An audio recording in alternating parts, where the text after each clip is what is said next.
My name's Lianne Shanley and I work at Barbican.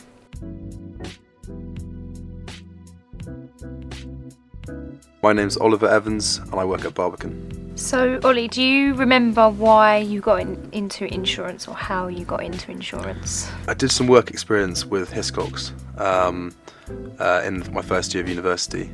I didn't really know what the industry was about, but had a really interesting week. They brought me into Lloyd's and I saw how the Lloyd's market worked in the Lloyd's building, thought it was a really exciting place, saw how everyone interacted with each other. And on leaving university, didn't really know where I wanted to go, but a few people suggested it to me and I spoke to a few people in the industry and started to research it, and it just seemed like a really interesting and exciting career.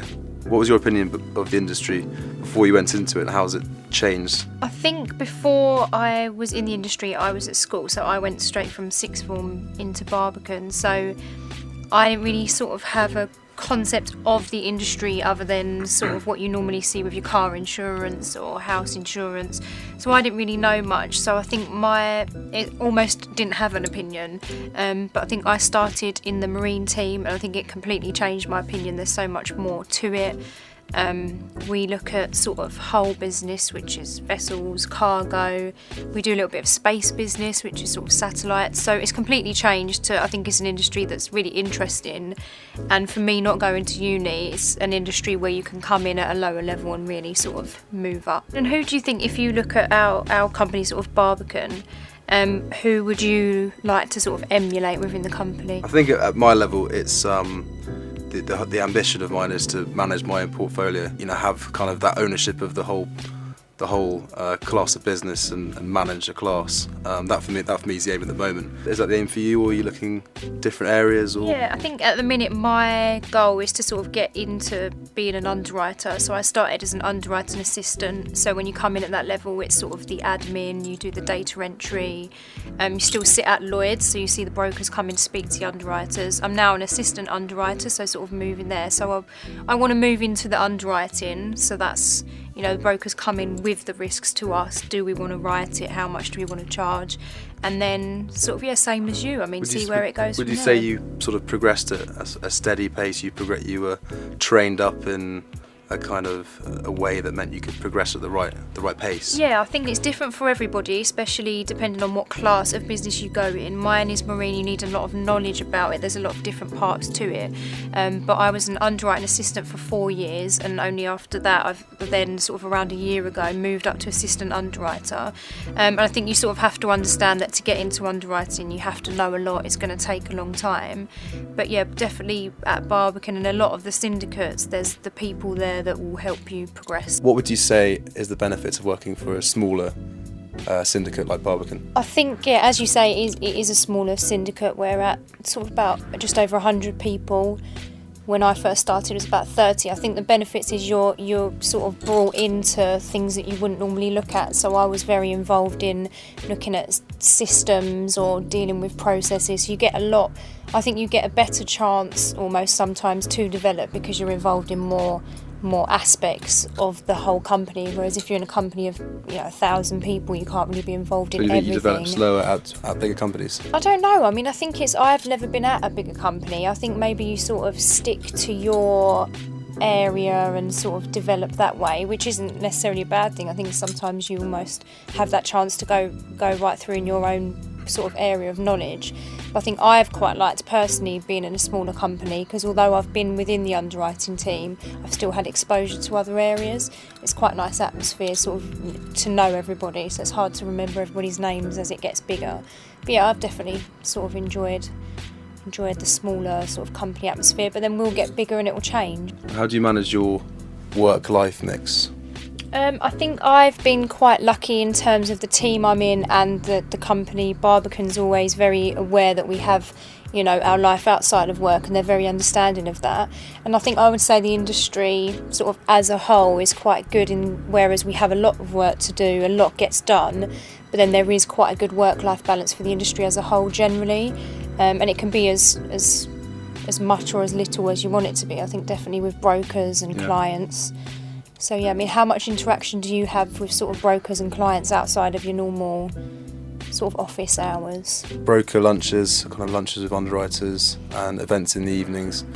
Quite a few brokers put on some quite fun drinks events in the evenings and that kind of thing. So there's a fair amount from time to time, which is a great way of kind of networking within the market and getting to know young brokers or more experienced brokers. What do you most enjoy about your day? What do you like about your work life or your work day? I think for me the thing about coming to work that I most enjoy is again that interaction between underwriter and broker, and sitting at the box in Lloyd's and listening in on discussions and conversations and negotiations. What would you say to other people who want to get into the industry? Because we've both sort of come from slightly different ways. How would you say people should do it, or how could they do it? I would say build up as much experience as you can before it actually comes a time for you to want to move into your career, whether that be when you're at school or when you're at university. You know, if you can get placements or internships or even just work experience for a week at a syndicate or a broker, just gaining some experience, I think is really worthwhile, rather than kind of being in a panic when you leave school, university, not knowing what you want to do, and then kind of going, oh, this is what I want to do, without having any experience or really knowing what it involves. So yeah, just building up as much experience as possible, I think. Yeah, because I'd say it's always hard, especially for me, because I left school. You do have that sort of, what do you do, where do you go? And I think with this industry it does help, as you say, if you can try and get some sort of work experience, or even sort of there's people that will join broking firms for a week's work experience, but you're taken right round Lloyd's, you see different underwriters, and it's a good way to meet people and get involved. What would you be doing if you weren't working in the insurance industry? I don't know, actually. I think it would be some sort of office, city. I like working up in the city, but I wasn't sure. I sort of left school. First of all, I thought maybe sort of banking or that sort of way, but then sort of insurance popped up on the radar. Saw it was a good way to sort of start at the bottom and sort of move up, and it kind of made the most of the fact that I didn't go to uni, and that was just sort of a personal choice. But I don't know what I would be doing, to be fair. What's the most unexpected thing to happen to you in the industry?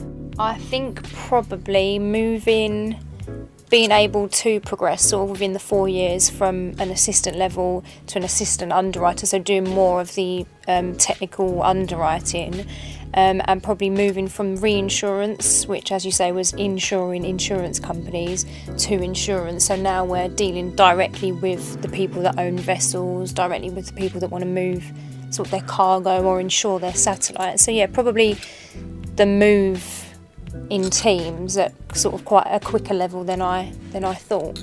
What would you say is unexpected within your career or the time you've had? For me, just working or specialising in North American casualty.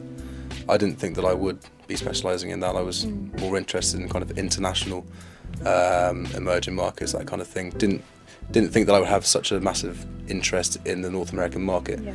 But since being exposed to that, I kind of see myself having a career in it, and it's the market that I want to look at. Barbican supports us doing the CII qualifications. I know we both did the law exam in April, luckily passed it.